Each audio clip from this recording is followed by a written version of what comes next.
Bom dia, seja bem-vindo ao Mercado Global. Termina hoje o prazo para a reestruturação da dívida grega. Atenas está confiante e avança com perspectivas de uma participação na troca de dívida de 75% dos credores. Em Portugal, BCP, BPI e Caixa já assumiram que vão aceitar as condições gregas. O cronómetro grego entrou em contagem decrescente para as últimas horas, antes do país e do mundo conhecerem o veredito sobre a troca de dívida helénica. I have the feeling that we'll have a soft landing with the PSI. Otherwise, I can't see what they are doing so long time to negotiate with the various participants. I think Akerman and Dallara will have made a good work, and they will succeed to land the default plane of Greece in a well-prepared ground. O sucesso da operação de troca de obrigações por novos títulos de dívida permite à Grécia receber o novo pacote de ajuda de 130 mil milhões de euros, que, entre outros aspectos, vão permitir ao país amortizar 14 mil milhões que vencem já no próximo dia 20. Já foram vários os credores gregos que anunciaram que iam participar no processo de reestruturação. A Bloomberg revela que 58% dos detentores de obrigações helénicas aceita as condições. Entre eles estão o BCP, a Caixa e o BPI, mas apesar do acordo provável, os especialistas garantem que os problemas no país vão continuar. Banks and the social funds have the biggest losses, and you know, this is a social problem because the banks have been secured by the refinancing of they receive now, and the social funds do not. Do lado de Atenas, a tónica está na confiança. A participação na troca de dívida pode chegar aos 75%, apesar dos termos de negociação preverem uma redução no valor nominal de 53,5% nos novos títulos.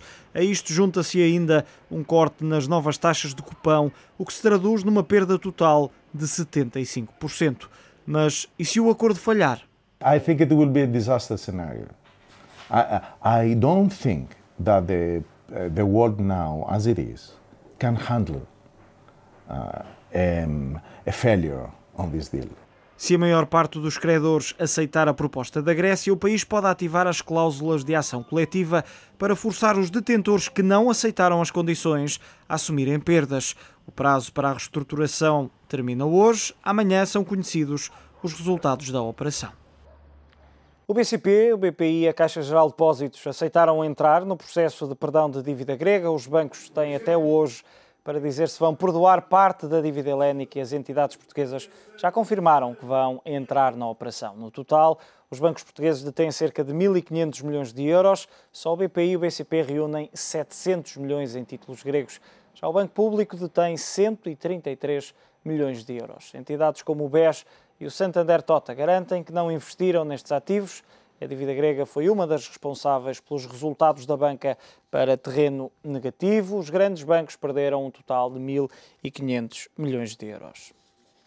E Angela Merkel está preocupada com Portugal. A chanceler alemã diz que os juros se mantêm elevados, ao contrário de Espanha e Itália, onde as dívidas parecem ter estabilizado. No entanto, horas depois, o ministro das Finanças de Merkel mostrava-se confiante em relação a Portugal. Wolfgang Schäuble disse mesmo que o país vai ser bem sucedido. Numa reunião à porta fechada com membros do governo, a chanceler alemã expressou a sua preocupação com o nível da yield da dívida pública portuguesa e o recente agravamento. Um movimento que é diferente do da dívida espanhola e italiana, que tem estado a aliviar algo que deixa Angela Merkel mais otimista, com os juros de longo prazo nos dois países a negociarem abaixo dos 5%. Mas a Alemanha continua a resistir a reforçar o mecanismo de apoio permanente do euro. Os dois combinados fundos de estabilização e mecanismo não terão uma capacidade superior a 500 mil milhões de euros. Uma barreira que quer a China, quer os Estados Unidos têm estado a pressionar que seja ultrapassada antes de aceitarem que o Fundo Monetário Internacional reforce ele próprio os dois instrumentos. Esta semana a Alemanha vai pronunciar-se sobre se está disponível para aumentar a sua contribuição para o mecanismo, depois de se perceber qual o nível de adesão dos credores privados ao acordo sobre a reestruturação da dívida helénica. Um dos cenários que está em cima da mesa era aumentar os dois fundos para 750 mil milhões de euros, a Firewall, com dimensão suficiente para salvar um dos pesos pesados do euro se a crise chegasse aí. Mas para já, a Alemanha rejeita esse valor. A Standard & Poor's tem perspectivas otimistas para os próximos 2 anos. A agência de notação norte-americana prevê o fim da crise na Europa este ano e diz que esse facto vai levar à recuperação do mercado imobiliário no ano seguinte, em 2013. A agência admite uma nova recessão no velho continente, mas que vai ser suave, com um regresso gradual ao crescimento, isto graças à crescente procura dos países emergentes em conjunto com um aumento da confiança dos investidores. O cenário projetado pela Standard & Poor's prevê um crescimento das economias do euro em conjunto, com destaque para a França, com uma expansão de 0,5%, e para a Alemanha, com um crescimento de 0,6%. No que diz respeito ao mercado imobiliário, a recuperação resulta de uma perspectiva estável para as conjunturas europeias. A agência de notação prevê que os mercados imobiliários como o alemão, francês e do Reino Unido continuem muito atrativos. O Banco Central Europeu deverá manter hoje a taxa de juros de referência para a zona euro em 1%. Dos 58 analistas consultados pela Bloomberg, 55 não acreditam no novo corte, depois das reduções de 25 pontos base nos encontros de novembro e dezembro. Apesar da degradação das perspectivas económicas, Mário Draghi não deverá mexer na taxa diretora. No entanto, o Conselho de Governadores do BCE vai apresentar as perspectivas macroeconómicas para os países do euro e a inflação deverá voltar a ser revista por se encontrar acima da meta dos 2%, devido em parte à subida dos preços do petróleo, isto num cenário em que pelo menos 6 dos 17 países da moeda única estão em recessão. Uma reunião que o ETV vai acompanhar ao longo deste dia de quinta-feira.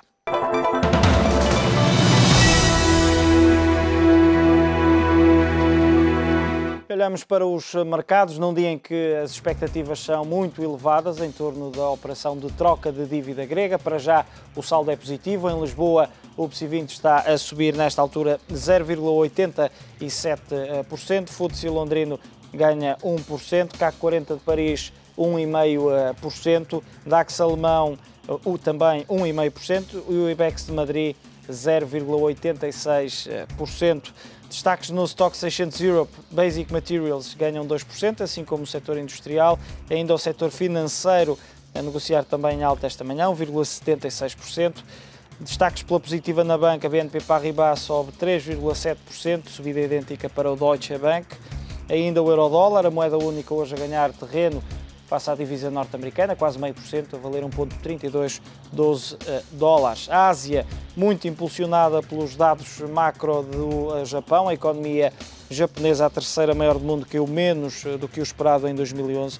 Isso deu força, como é possível visualizar neste gráfico, às principais praças. No Japão, Topix e Nikkei com ganhos de mais de 1,6%, o Hang Seng subiu 1,3%, CSI 300 da China ganhou quase 1,3%, e o Kospi da Coreia do Sul praticamente 1%. Futuros de Wall Street também atentos ao que se passa na Europa e a negociarem no verde. Ainda nas matérias-primas, o ouro a ganhar 1%, a onça a valer 1.702 dólares e 58 cêntimos. E ainda nas matérias-primas, tanto o Brent como o crudo estão novamente em alta. Em Londres, o barril, que serve de referência às importações nacionais, a transacionar nos 125 dólares e 24 cêntimos. Em Nova Iorque, o crudo sobe 0,8% e está a valer nesta altura 107 dólares e 1 cêntimo.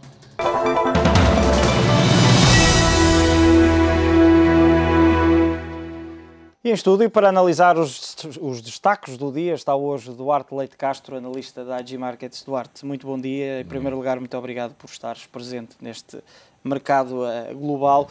Começando por aquele que é o tema certamente do dia, tem sido de resto o tema das últimas semanas. Olhando para este processo de reestruturação da Grécia, pode dizer-se que está garantida com sucesso esta troca de dívida? Garantido nunca está. Há uma probabilidade, sem dúvida, elevada que esta reestruturação vá mesmo para a frente. Enfim, de acordo com as estimativas que temos e o que vai sendo veiculado pela imprensa e alguns comunicados também pela EIF, portanto a associação que está a representar aqui uma fatia importante do setor privado, já há dados que nos permitem dar, como dizia, uma probabilidade alta de sucesso a esta operação. Enfim, mas talvez antes disso possamos pensar o porquê pode efetivamente ter sucesso esta operação. O mercado, enfim, já é relativamente consensual, ou é bastante consensual. Aliás, é como um dado adquirido que esta reestruturação é inevitável. Provavelmente não nos vamos ficar por aqui, isso será outra questão, mas para já esta reestruturação é inevitável porque, enfim, a Grécia não tem condições... É a única forma de resolver os problemas da Grécia a curto prazo. Exatamente. Nomeadamente o pagamento das dívidas. Ajudar a resolver, por um lado, agora este deadline do refinanciamento dos 14 mil milhões de euros agora a 20 de março e, no fundo, para ativar aquele pacote de ajuda de 130 mil milhões. Depois, a maior parte dos bancos, dos grandes bancos, alguns até já sinalizaram que querem aceitar estas condições, que estão confortáveis, entre aspas, com estas condições, porque também há aqui outras questões de risco moral, vá lá, enfim. Os grandes bancos a nível europeu, por si também têm sido bastante ajudados ao longo desta crise. Basta, por exemplo, olharmos para estas duas operações de LTROs há 3 anos. Portanto, enfim, não ficará bem a nenhum banco rejeitar esta operação. Portanto, quer dizer que fará parte do movimento de desalinhados face àquilo que se está a passar com a zona euro. Até porque a alternativa seria, por exemplo, e aquilo que me ocorre, era recorrer a tribunais internacionais, eventualmente. Depois temos aquela velha dualidade da dívida emitida perante a lei grega ou perante a lei inglesa. Enfim, seria um processo muito amoroso. Uma parte deste montante, não creio que a aceitação seja 100%. 75% parece, como diz a Grécia, parece um número possível. 75%, eu acho que há aqui alguma possibilidade, se nós juntarmos, por um lado, a parte do voto que é controlada, entre aspas, pela IEF, portanto, mais os fundos de pensões na Grécia, seguradoras, enfim, grandes bancos, outros bancos que não fazem parte do IEF, mas que também já sinalizaram, ainda há pouco falavas dos portugueses, obviamente que é um montante absolutamente residual face ao contexto total, mas, portanto, parece-me que há condições para que a operação ande para a frente, até porque o necessário para que vá para a frente é que haja, havendo um quórum de 50%, portanto, considerando o valor nominal das obrigações, é necessário que haja 66%, portanto, é essa a maioria necessária para que se possa ativar as ditas CACs. E depois era um pouco como eu dizia agora, portanto, há aqui algum consenso a nível europeu. Portanto, parece-me que enfim, o núcleo duro vá necessariamente aceitar. Isto não quer dizer, não quer dizer que haja, enfim, alguns hedge funds, fala-se também que há hedge funds, inclusive, que estão a montar estratégias exatamente para recorrer a tribunais, etc. Mas, obviamente, sabendo à partida que isto vai ser um processo moroso, etc. Portanto, pode acontecer, irá muito provavelmente acontecer, mas parece-me que ao final do dia... pontuais. Sim, parece-me que ao final do dia a operação vai mesmo avançar. E um ponto que há pouco não referi é que também, pelo menos no contexto europeu, a maior parte dos bancos já até provisionaram estes investimentos em dívida grega. Portanto, não é um cenário inesperado, portanto, como já não era há um ano. Com esta situação. Mas não é uma questão de estar conformados, é uma questão da melhor alternativa possível. Portanto, se isto não avançar, a probabilidade de um default, de um incumprimento desordeiro, é maior. E no caso de um incumprimento desordeiro, os acontecimentos podem se precipitar e ao final do dia podem até não receber nada, não é? Embora, por outro lado, também voltando um bocadinho atrás, enfim, pode também passar pela estratégia de alguns hedge funds, de alguns investidores de retalho, privados, etc., que tenham comprado proteção, ou seja, tenham comprado crédito default swap e queiram ativá-los. Queiram ativá-los, não é? Portanto, pode também ser, mas eu acho que acho que o sucesso está garantido pela dimensão daqueles que vão aceitar. Já aqui dissemos que resolve, pelo menos para já, os problemas mais iminentes a curto prazo.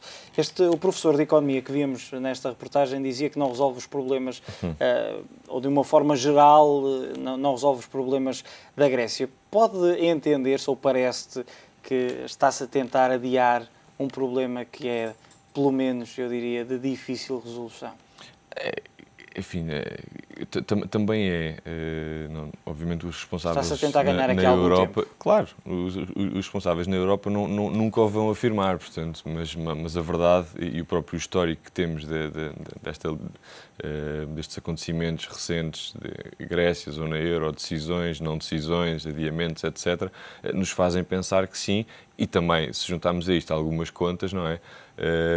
Podemos concluir que o cenário base para que as coisas corram bem, ou seja, para que em 2020 se alcance um cenário de 120% de dívida relativamente ao PIB, possa acontecer. Agora, é pouco provável, enfim, as próprias estimativas de crescimento para a Grécia, na maior parte dos casos, são, enfim, se calhar desafiantes ou otimistas.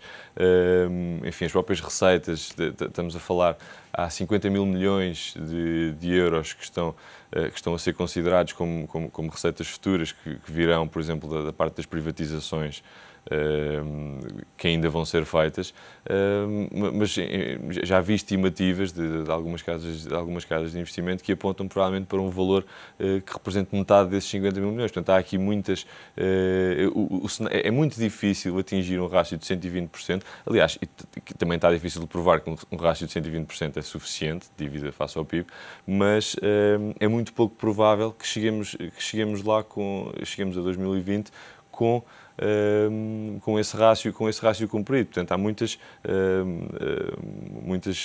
assumptions que estão a ser feitas que se calhar não fazem algum sentido em termos económicos, em termos macroeconómicos, e temos visto, não é? Também a Grécia nos últimos 5 anos tem vindo a definhar em termos económicos. Estamos a falar de 5 anos É a diferença entre as perspectivas ou as estimativas e aquilo que depois se verifica na realidade. Qualquer modelo, quando se faz um modelo e se apresenta uma solução, temos de apresentar perspectivas e estimativas. Foi isso que foi feito. E por isso, se calhar, acho que faz sentido isso que me estavas a dizer, de se calhar a Europa estar a ser demasiado otimista, mas também há aqui algumas alternativas. Por mais que nós não concordemos, e eu contra mim falo, não concordemos com a reação da Europa, com a velocidade de reação, com a quantidade, se podemos chamar assim, de reação da Europa, o que é certo é que as coisas têm-se vindo a resolver a um passo muito menos acelerado do que se resolveriam, por exemplo, nos Estados Unidos. Ainda não é claro o desfecho, mas tem-se conseguido que, entre os intervalos da chuva, manter a coisa relativamente contida na Grécia.